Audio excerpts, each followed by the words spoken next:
હાલો hello. એ પાણીપુરી વાળા બેન બોલો. હા બોલું છું. એમાં આપણે હે ને તમને 100 જણાનો ઓર્ડર એક આપવાનો હે પાણીપુરીનો. તમારે કેટલા ફ્લેવર જોઈ છે? આપણે ફ્લેવરમાં તો તમે કેટલા ફ્લેવર રાખો?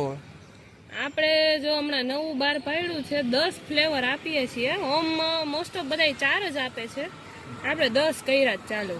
તો બીજું તો ઠીક, એક તો રેગ્યુલર હોય, એમાં ખાટું મીઠું હોય ને એક ખાલી ખાટું હોય ને તીખું હોય. આના સિવાય બીજા કયા કયા હે કે તમે 10 રાખ્યા?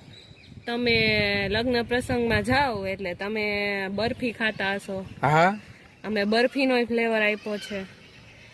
પછી તમે ગમે ત્યાં જાઓ તમે સ્ટ્રોબેરી ખાતા હશો, હા, અમે સ્ટ્રોબેરીનો ફ્લેવર આપ્યો છે. સ્ટ્રોબેરીનું પાણી. યસ. પછી તમે ચોકલેટ ખાતા હશો, હા તમારી ગર્લફ્રેન્ડ ને ચોકલેટ તો ભાવતી હા હા, હશે ને? ભાવે ને પાણીપુરી એને જ હજી ભાવે છે. હા, તો અમે ચોકલેટ નો ફ્લેવર રાખ્યો છે.